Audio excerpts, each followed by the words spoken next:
Bonjour, beaucoup d'élèves savent calculer avec des fractions, mais bloquent quand il s'agit de résoudre un problème avec des fractions. Souvent, le problème n'est pas le calcul en soi, mais la compréhension de l'énoncé, savoir quoi faire et quoi calculer.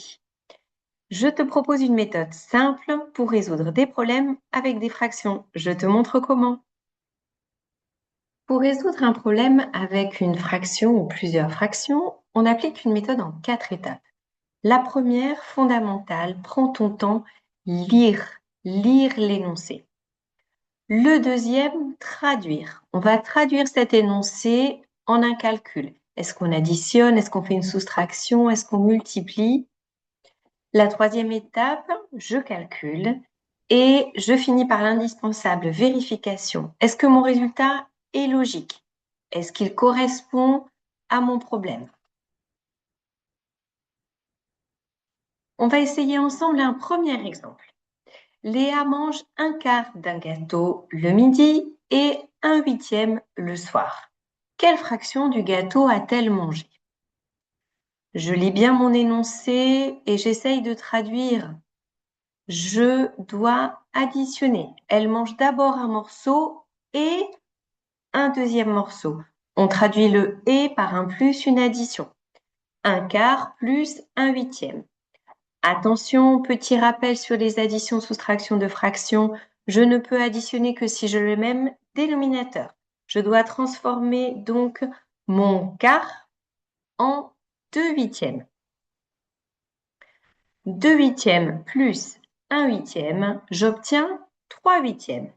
Est-ce logique? Est-ce que Léa a pu manger les 3 huitièmes d'un gâteau? Oui, c'est moins d'un gâteau, c'est possible. Un deuxième exemple. Il reste 3 cinquièmes d'un gâteau. On en mange un cinquième. Que reste-t-il? Première étape, je lis pour comprendre l'énoncé. Il me reste 3 cinquièmes d'un gâteau, moins que le gâteau entier. On en mange un cinquième, ça veut dire qu'on en enlève encore. Il en reste moins après avoir mangé qu'au début. On doit donc soustraire 3 cinquièmes moins 1 cinquième. Le dénominateur étant le même, je peux faire la soustraction. Il me reste 2 cinquièmes. Est-ce logique? Oui. Il y a moins d'un gâteau. Une erreur fréquente. L'erreur fréquente vient d'une lecture un petit peu compliquée. Je dois d'abord trouver la bonne opération. Est-ce que j'ajoute? Est-ce que je multiplie? Est-ce que j'enlève? Je dois me représenter l'action.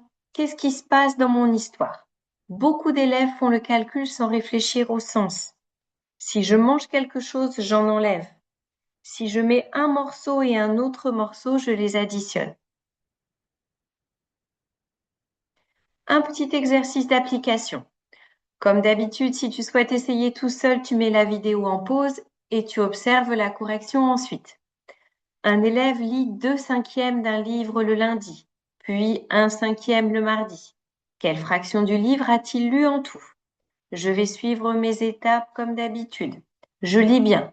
Il a d'abord lu 2 cinquièmes, puis encore 1 cinquième. Ça veut dire qu'il a lu un morceau et un autre morceau. C'est donc une addition. Je peux donc procéder au calcul. 2 cinquièmes le lundi plus 1 cinquième le mardi. Le dénominateur est le même, je peux donc additionner directement mes fractions sans procéder à un changement. J'obtiens donc 3 cinquièmes. Cet élève a donc lu 3 cinquièmes du livre en tout. Est-ce que c'est logique? Oui, il a lu moins du livre, il en a lu les 3 cinquièmes. Je te laisse maintenant une petite carte mentale pour retenir l'essentiel.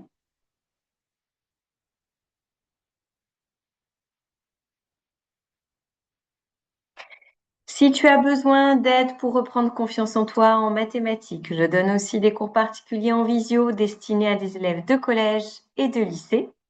Le lien pour me contacter par WhatsApp est sous cette vidéo et je te dis à très vite.